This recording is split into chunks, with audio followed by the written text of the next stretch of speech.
اتصل شهادة. ايوه يلا هذا العنشي. يلا من هو العنشي؟ الشيخ صالح. تمام عاقو يلا. ايوه علق. السلام عليكم ورحمة الله وبركاته. على واحد يلا. احنا هذا الحين في جبل مراد، هذا قولة امه جبل ربي ولا جبل ايش والله ما كوميت. جبل كوميت.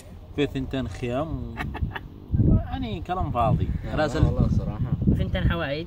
2 اشجار وقالوا لك لا جبل لا وانت والله نقدر في الحاجة كل يلا حاك عبده.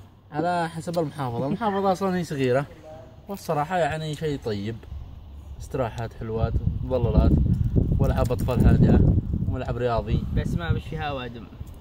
الناس ما يطلعون لنا بعد العصر. انا ماذا؟ احنا بكرنا من يوم اليوم تشتي مثلا نلقى الناس. بكر خالي بعد الفجر. والبزي بز شريم ذحين يشتي يقرف. ويشتي خالي ذحين يقرف. قال له ودول بهمها هنا يرعوها. قال احمد يوم صرنا الحديقة قال لهم يلقاها انا بعد تقوم جاي هذا ما تخليني والله ما انت جالس انا ولا قدر انه لو يجي حمير من حق القريه لا يقدر سيارة يا اسامة. يلا الحين نروح نتكلم وش تبغى. اي شيء مشتي عادي. محمد طاب اسامة محمد احمد الشامي، وهذا البرادو حقهم في جبل